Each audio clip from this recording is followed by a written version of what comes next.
When Marissa said, "Maybe we should see other people," Nicholas decided to give her cancer.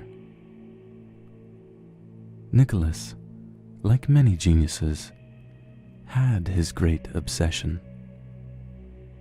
The root of his monomania wasn't hard to trace. After all, he'd lost both his parents to cancer by the age of 13. He bore mute witness as they wasted away, leaking mucilaginous fluids onto crisp, white hospital sheets. Colon cancer, father, and lung cancer, mother, had followed in quick succession. Outwardly, he remained stoic. Inwardly, he was a royal of emotion. First debilitating grief, then rage at his parents for abandoning him, followed by searing guilt. Guilt at surviving. Guilt at having done nothing to save his parents. Certainly he'd been young when it all happened, not even of legal age. Still, he suffered lingering doubts that if only he'd asked the right questions, insisted on seeing different doctors or courses of treatments, spoke out for his parents when they'd been unable, things might have gone differently. For years, he prayed that cancer would take him too. 7 months after he'd watched his mother's casket lowered into the ground alongside his father's grave, and 1 week after he turned 13, Nicholas matriculated at Harvard. By the age of 16, he graduated summa cum laude with a degree in biology. At 25, he'd already published half a dozen groundbreaking studies, was a full professor at his alma mater, and an MD. His goal was nothing less than the holy grail of cancer research, a magic bullet to cure all cancers. By 28, frustrated with the incessant struggle for funding and bothersome distractions of teaching, he left academe for full-time research in a corporate lab. 12 years he toiled at Rocambacon, insisting on working alone, skirted by colleagues made uncomfortable by his brooding intensity. He didn't care that he must look a freak to them, tall and thin, a long sad face, stooped shoulders, skin sallow from the fluorescent lights of the lab. More than once he'd been likened to John Carradine, the perennial B-movie mad scientist. Yet he did nothing to dispel this image, favoring somber garb and the dark stubble of almost beards, while sectioning cancerous mammals with precise strokes of his scalpel. But he was tolerated, venerated even, by the corporation's board. His work had produced several lucrative patents. They gave him the things he needed and left him alone.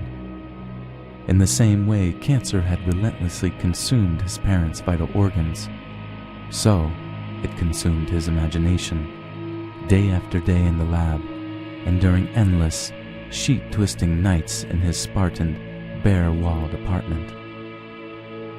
Until Marissa happened into his life, that is. Even obsessed geniuses can fall in love. The IRS sent Marissa to audit him, he never having filed a return nor answered any of their letters. She waited for him outside his apartment into the wee hours of the morning until he dragged himself home from work. She startled him, looming out of the darkness, spectral, pale as a gibbous moon, the oval of her lovely, preternatural face framed in white hair. But most startling of all were her eyes. Deep red pupils, like those of a photo's flash-frozen cat, surrounded by milky blue irises. Bewitched, Nicholas couldn't look away. Marissa was a breathtaking, beautiful albino.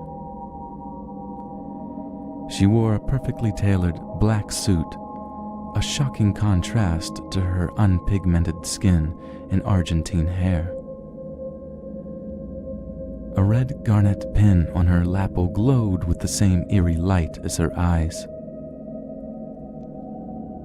"You've been a bad boy," she said, and that was all it took for Nicholas to fall terminally in love. An audit can be a simple thing if one keeps good records, or if the records are spotty, it can take a long time, require the auditor and auditee to spend many hours huddled head to head, weaving together the intimate details of one's financial life. Nicholas's case was the latter.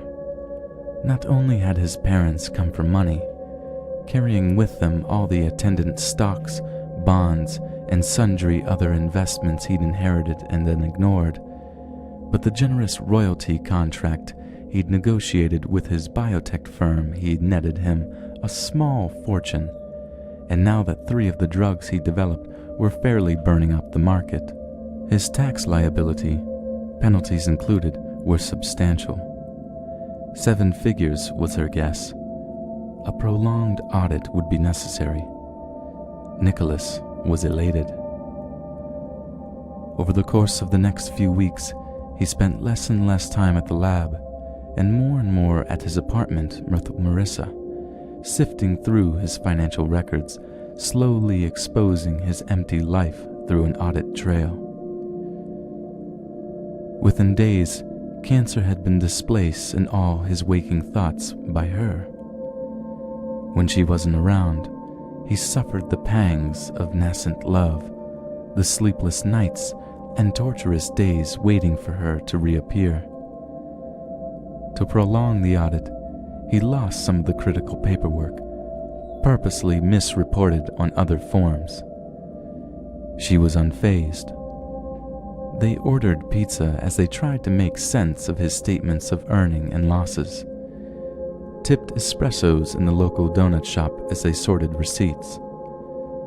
When it turned out he was a nominal president of 3 numbered corporations and that his net worth was in the tens of millions, he shrugged.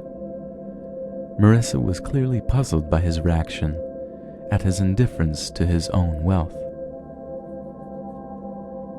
Still, she seemed to warm to him, took to calling him by his first name, to touching his arm lightly when she discovered something of interest in the sea of documents. One day, they even took boxes of pay stubs to dinner at her favorite restaurant, an intimate Turkish cafe. It was here, after the meal, that she jokingly suggested he might add to his paltry deductions by marrying her and having a child. Marriage, a child, with Marissa. His heart soared. Weeks passed before the first kiss, weeks in which Nicholas fretted endlessly about her feelings, replayed their encounters over and over again in his mind, trying to gauge her reactions to his clumsy advances. Marissa, beautiful, delicate Marissa. When the last I was dotted and last T crossed in his final return, they kissed. For the first time, cancer seemed unimportant. Maybe we should see other people. Marissa's words jolted Nicholas out of his body. He floated above them, the vacated shell of his physical self still in bed next to her, frozen in rejection, his glistening erection not yet subsided, withering instantly. Twice before he'd expected this out-of-body phenomenon. Both times when the same stooped oncologist had explained his parents' cancer had metastasized. "Things aren't working out the way I hoped," Marissa said to the shadows of his bedroom. Nicholas collapsed back into his body. Every molecule of his being wanted to scream, "No, you're wrong." But he remained tight-lipped, as self-contained as he had been at the side of his parents' hospital beds. "I don't think you're ready for this level of commitment." How could she say that? Of course he was ready. Tonight he had planned on telling her he loved her, that he wanted to be with her forever. Too late for that now. Unless, reaching out, he put his hand on her breast, traced its shape the way she liked. "Don't." But her sharp intake of breath belied her admonition. Nicholas feathered the back of his hand down her belly, felt tiny invisible hairs rise to meet his knuckles. As soft as a breeze, his hand slid between her legs, his long index finger straightening into the mucilaginous warmth. "No!" Marissa disentangled herself and rose, looming naked in the moonlight, her skin flawless as the finest English porcelain. Heart-stoppingly beautiful, a contrast in Nicholas's imagination to his own scrawny, consumptive form. Of course she wanted to see other men, younger, better-looking men, men she could love the way he loved her. He pulled the sheets up to his chin, ashamed of his pitiful carcass. "You're dumping me." "Don't say it like that, Nicholas."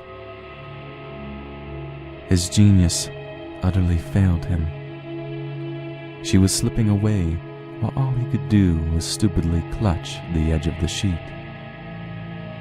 "You know I want children." She looked away. "I'm sorry, but I don't think you're ready." So that's what this was all about. "You're wrong." "Look, Nicholas, you're a nice guy, but there's an anger inside of you that scares me. It's poisoning our relationship. I can barely cope, so how could a child deal with it?" "Anger?" Nicholas was taken aback. "I don't know what you're talking about." "You can't bring your parents back," she said sharply, as if she were annoyed at him for forcing her to explain. "Not by being with me, or by having your own child." Marissa pulled on her panties, an absence of black against her alabaster skin, slid her arms through the straps of her bra, its dark lines bisecting her breasts. "I've got to get going." Her tone softened, became conciliatory. "We'll talk about it later, when we're calmer. Next week, okay?" He had nothing to say. Too fast she'd gather up her things and was gone, leaving Nicholas in the dark, a ghostly afterimage of her naked luminescent burnt indelibly into his corneas. He felt abandoned, lost, as much as he had the day he stood alone over the twin graves of his parents. That was when he knew he had to give her cancer. The essence of his plan was simple. He'd save her, and she'd love him. How to do it? 3 years ago, he worked on a clandestine project funded by the CIA. The agency had requested an undetectable delivery system for aggressive cancers using emasculated viral vectors, a kind of deleterious gene therapy. Nicholas pulled up the old files. The cancer he selected, an accelerated pancreatic cancer, was one he'd fathered in his lab. He knew its cell surface proteins as immediately as he would have known the face of his own child, and so knew its weaknesses too. In his experiments, he found that he could vanquish the malignant neoplasm easily, working miraculous recoveries in chimpanzees languishing in the latter stages of the disease. He also knew conventional therapies would be useless in fighting his variant. It was ideal. The only problem was its liquid suspension system. Too dark, too viscid, and with a sharp, funky aftertaste that made it useless to the CIA.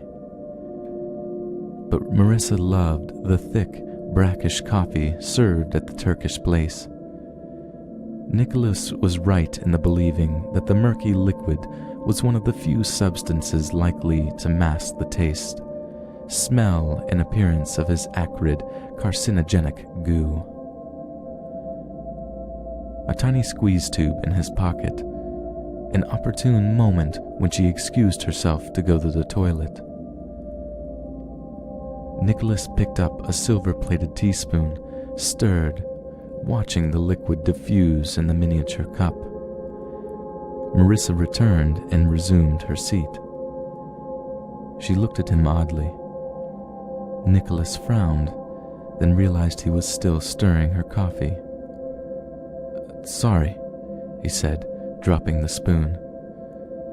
She looked at her cup, then at him. "Are you all right?" Sweat trickled down his temple. "Fine." His stomach nodded. Until now, he'd been so focused on preparing his cancer, he hadn't had time to experience doubts. Now he looked at her, at beautiful Marissa. What the hell was he doing? Reaching for her cup, he curled his fingers around it. "That one's probably cold. I'll order you another." She grabbed his wrist. Nicholas felt his own quickened pulse beating beneath her pale fingers. "No, it's fine. I have to be going." "Going? We haven't really talked." "I'm not sure there's a lot more to say." She looked away, out the window. "Besides," she said, far too casually while letting go of his wrist,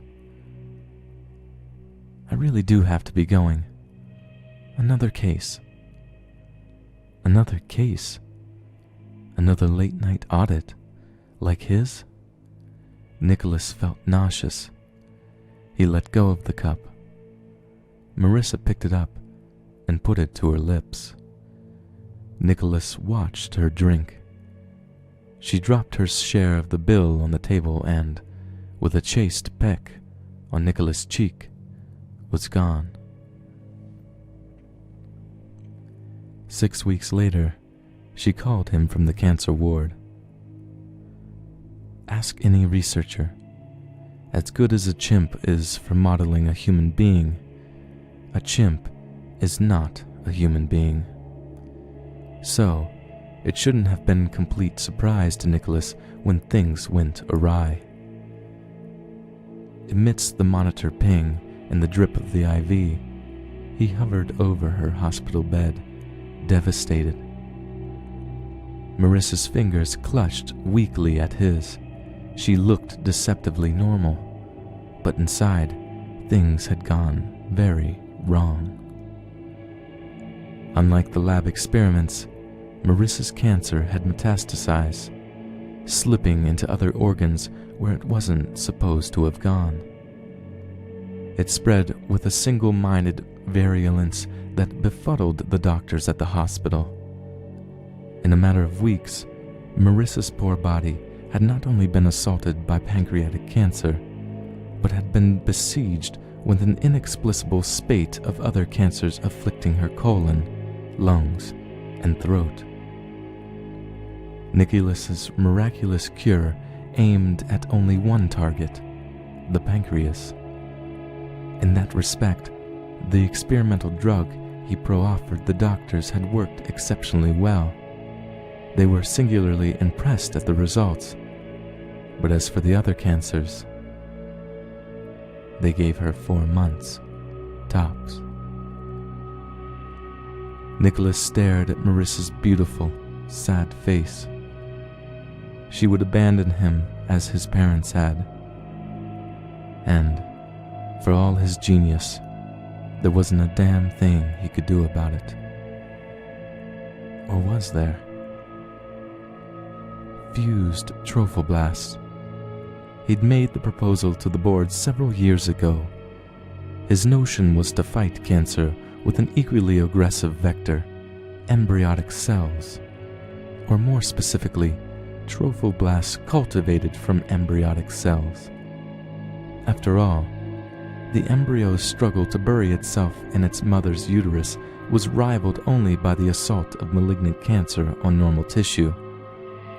His PowerPoint animation showed the engineered cells, his black magic bullets dispersing throughout the body like a swarm of angry bees, targeting malignant growths, then hijacking critical blood for their own voracious appetite, starving out the malignancy. Once its host died, the engineered trophoblast cells would starve too. On Nicholas's screen, bright tangles of tumorous cells crumbled under the onslaught, disappearing altogether. Complete remission in days, a catholicon for all cancers in a single syringe. A convincing presentation, he thought. Unfortunately, the board hadn't found it so. Rather, they found it unpalatable. Developing bioweapons for the CIA was one thing. Creating human embryos from which to harvest cells was another. Support for the project was roundly rejected, thus making it impossible for Nicholas to obtain the embryonic material he needed for his experiments. He moved on. Only now his magic bullet was Marissa's last hope. She simply had too many tumors, too many targets. Even if he stole all the experimental drugs he and his colleagues had ever produced and pumped her full of them. So Nicholas made a copy of the necessary files, snapped the lids onto several petri dishes, and stuffed everything into his briefcase. Then he tendered his resignation. The next day, he rented a vacant butcher shop and spent a significant amount of his liquid assets equipping it. The place was in the middle of an industrial neighborhood, surrounded by decaying warehouses on 3 sides and a rail yard on the 4th. Painting over the windows, he worked feverishly to convert the shop into a part lab, part operating theater. He installed everything necessary for blood work and biopsies, then put together an image center of sorts, including an ultrasound and a used X-ray unit. Against one wall, he placed a rack for a dozen rat cages. Against the other, he put 2 blue plastic-lined bins for animal waste. He'd use the animals to perform toxicity and side effect tests, at least whatever time would allow. Long after visiting hours had ended, the corridor was silent save for the occasional nightmare-inspired moan or distant sputum-laden cough.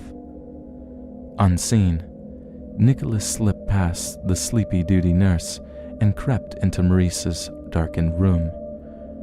Her eyes were closed and her chest rose and fell with a wheezing irregularity. It had been a week since his last visit. He'd been busy prepping his lab and beginning the first series of live animal experiments.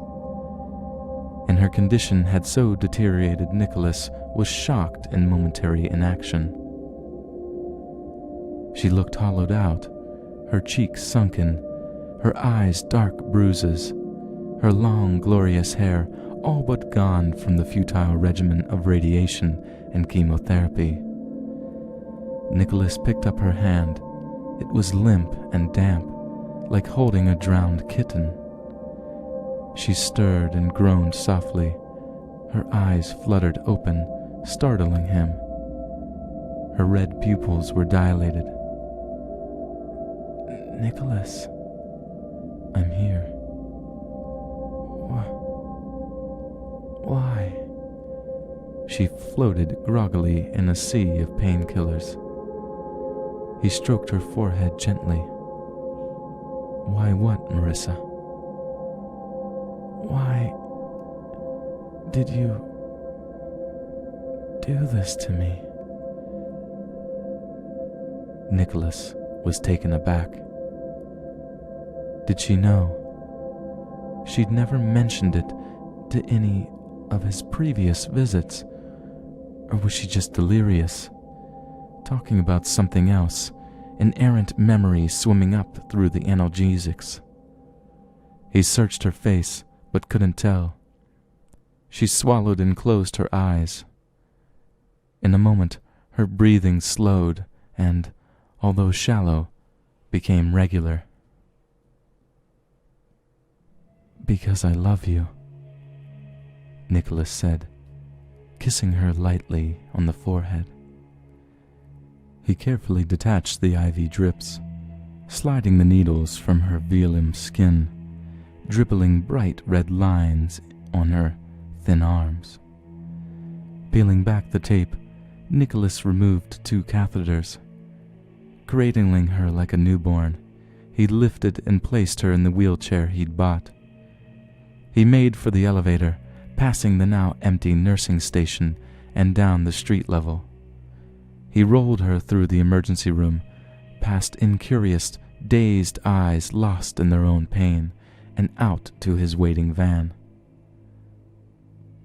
"Please, Nicholas, let me die." Marissa's voice was raspy. It was the first time she'd addressed him directly in a week. Usually when she spoke, it was to phantoms. Occasionally she sang snatches of children's songs. But for the last hour, she'd followed his movements around the room from where she was strapped to the gurney, repeating her plea like a mantra. Nicholas increased her morphine dose 2 milligrams. "Please," she started again, then shuddered, lapsing into abrupt silence. Nicholas felt a sharp pang of guilt. She hadn't really needed the analgesic, but his nerves were raw, and now, of all times, it was critical that he be able to concentrate. For 3 weeks he worked on culturing trophoblasts from Marissa's eggs and his sperm. Of the dozen of cultures he'd started, only 1 cell line was still viable.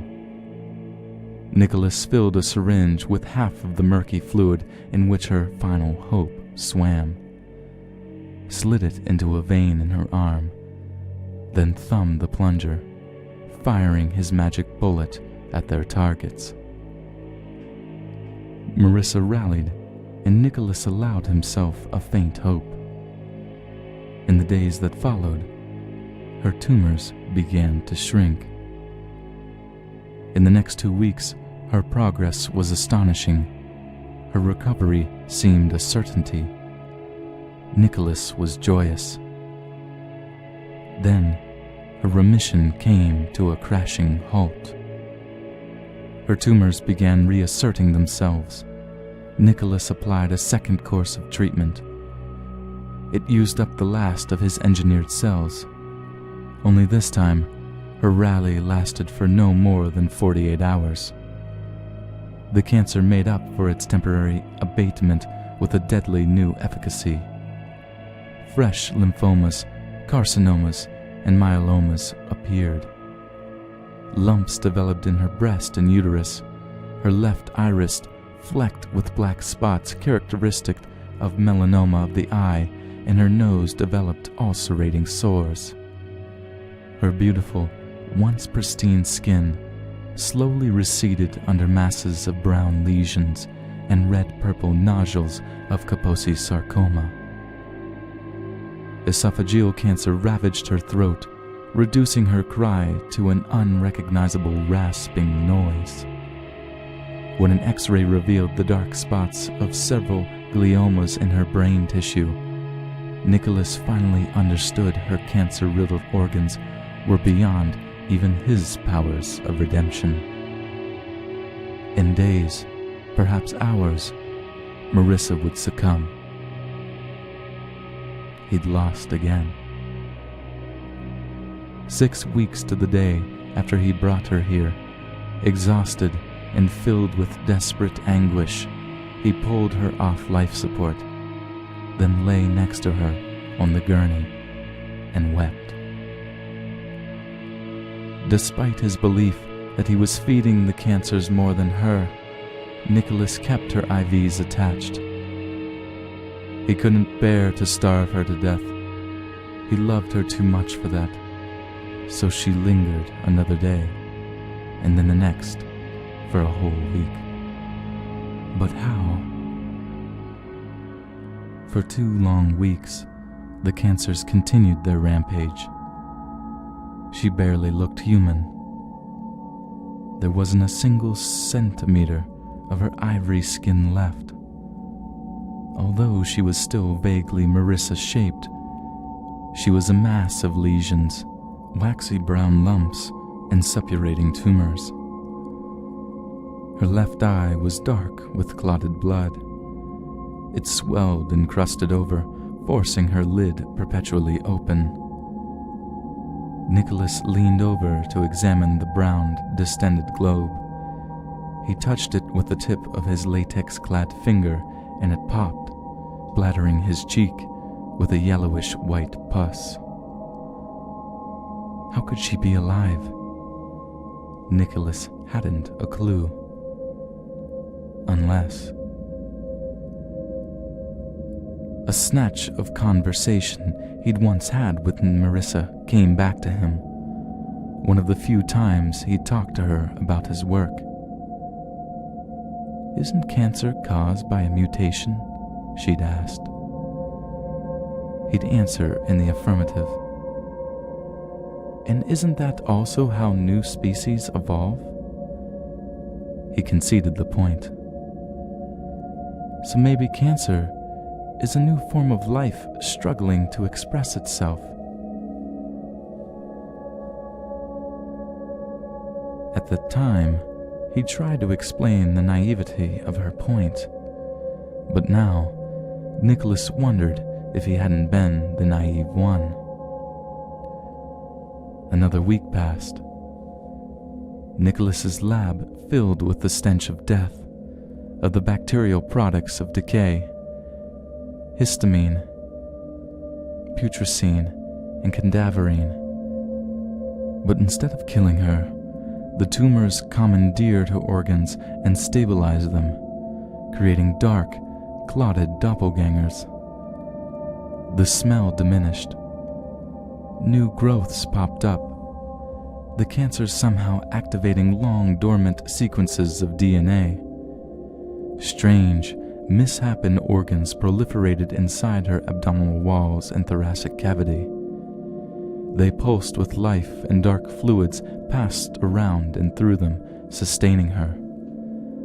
Her blood-starved skin cracked and peeled, then sloughed off in broad swatches, revealing a brown carapace beneath.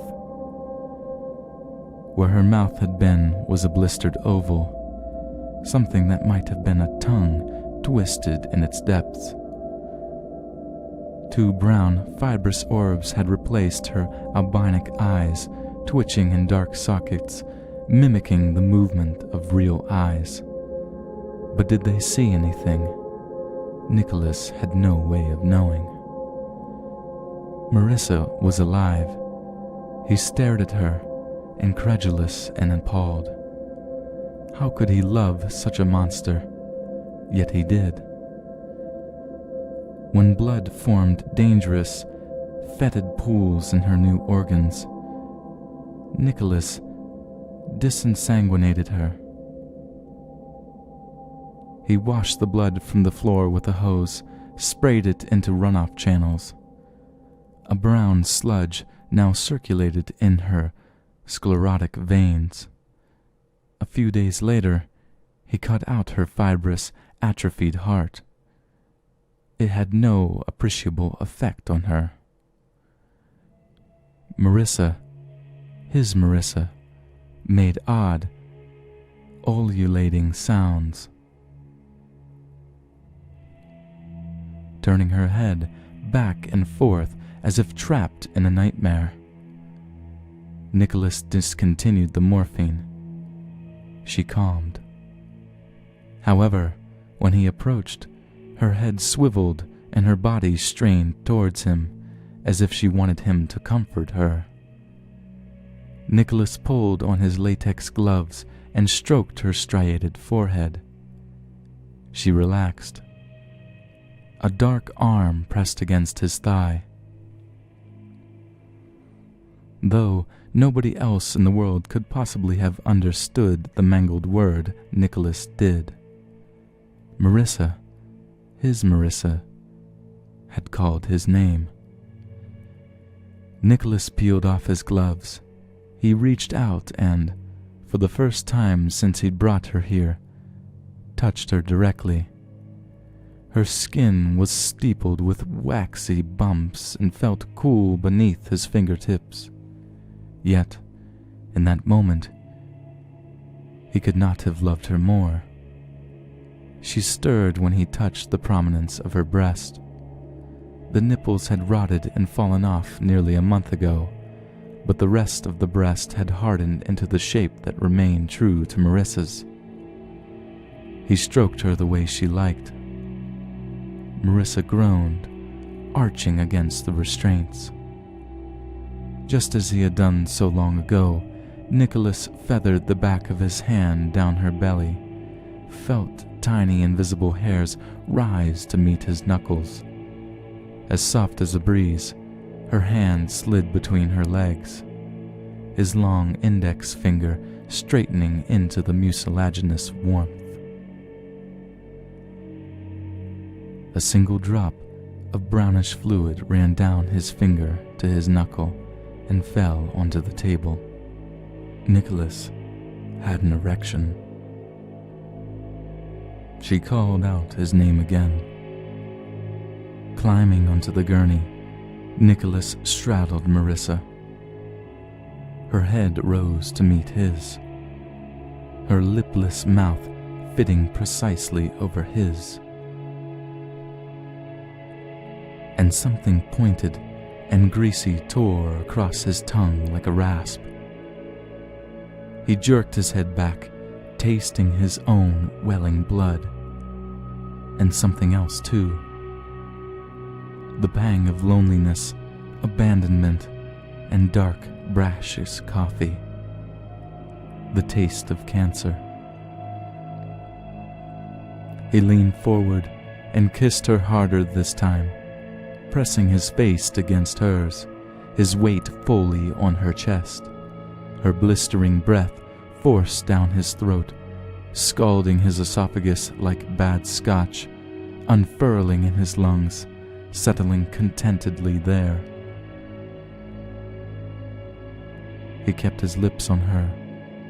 1 minute, 2 minutes, almost 3, then pulled back, gasping for air. His heart hammered desperately, his vision blurred. Losing his balance, he toppled backwards off the gurney, felt ribs crack when he hit something that jutted from the cold floor, though he couldn't quite think what it might be. And it didn't really bother him at all that much. Nicholas's limbs twitched uselessly as he convulsed. But bit by bit, his body stilled as the cure took hold.